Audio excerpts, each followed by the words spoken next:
here is a treble crochet. This is not my favorite crochet at all. Just so many yarn overs on this. So here I have even a shorter length of chain because I don't like making these, but I'm going to show you anyway. So we're going to start in the 4th chain from the hook. 1, 2, 3, 4. And this is going to be 2 yarn overs. 1, 2, 3, 4 into the stitch. Yarn over. So now we have 4 loops on our hook. Yarn over through the first 2. Now we have 3 hook, 3, yarn over, 4 again through the next 2, yarn over, and the next 2. See how we did that 3 times? 1, 2, 3. So yarn over, 2 yarn overs through the hook, through the stitch, yarn over,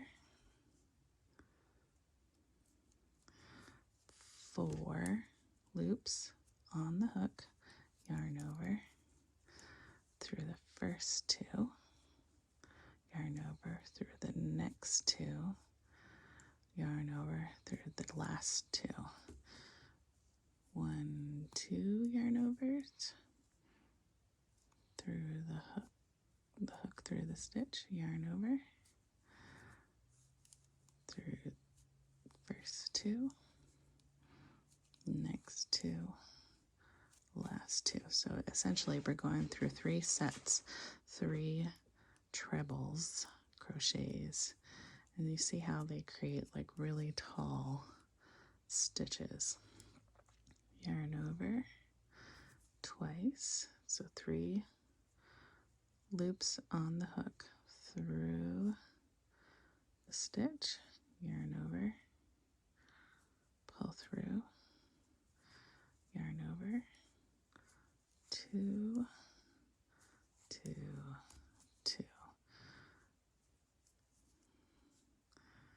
Now, I think treble crochets create the biggest holes at the end of the work because there's just so much space at the end that you have to cover. They're such tall stitches. So I'm going to go through the bottom again, like I said before.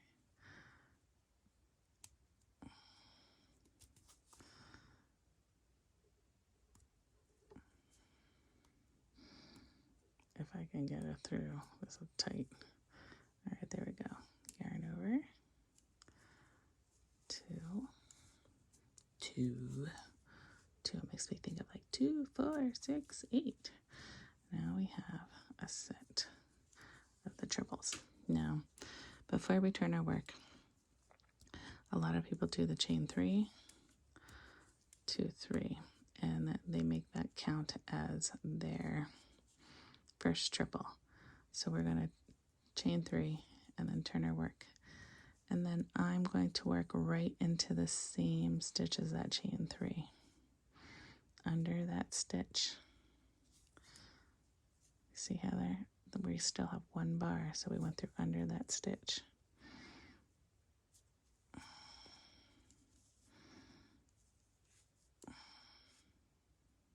Make sure we go through the right yarns.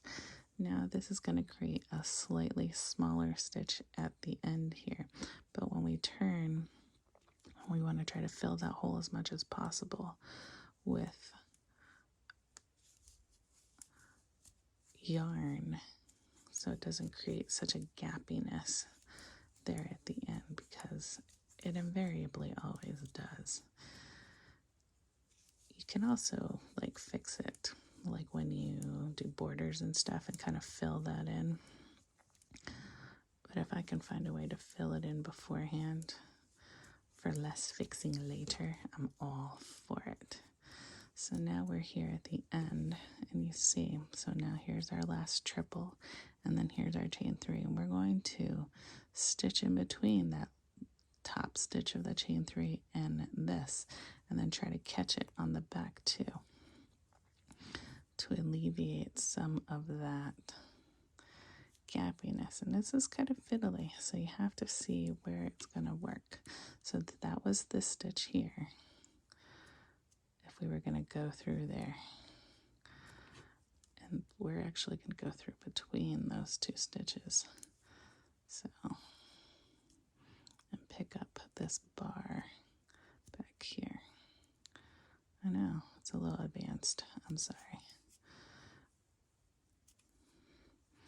So see how we picked up between those two stitches.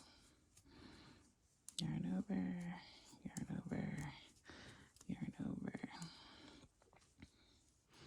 And see, straighten it out. We haven't added an extra stitch. We kind of filled in this end. This creates a nice straight edge right here. See how that works?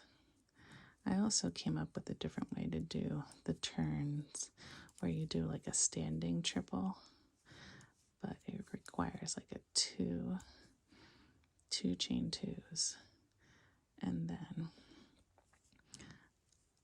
like you have to crochet around that bar.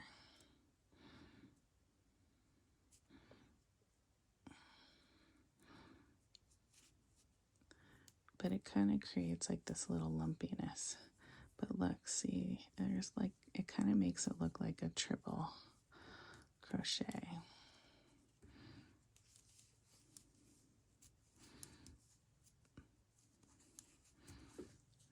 Kind of fills it in a little bit. This is a little messy though. Don't do that. I'll do it better next time. So there is our little swatch of triple crochet, aka treble crochet. My stitches got a little tall there.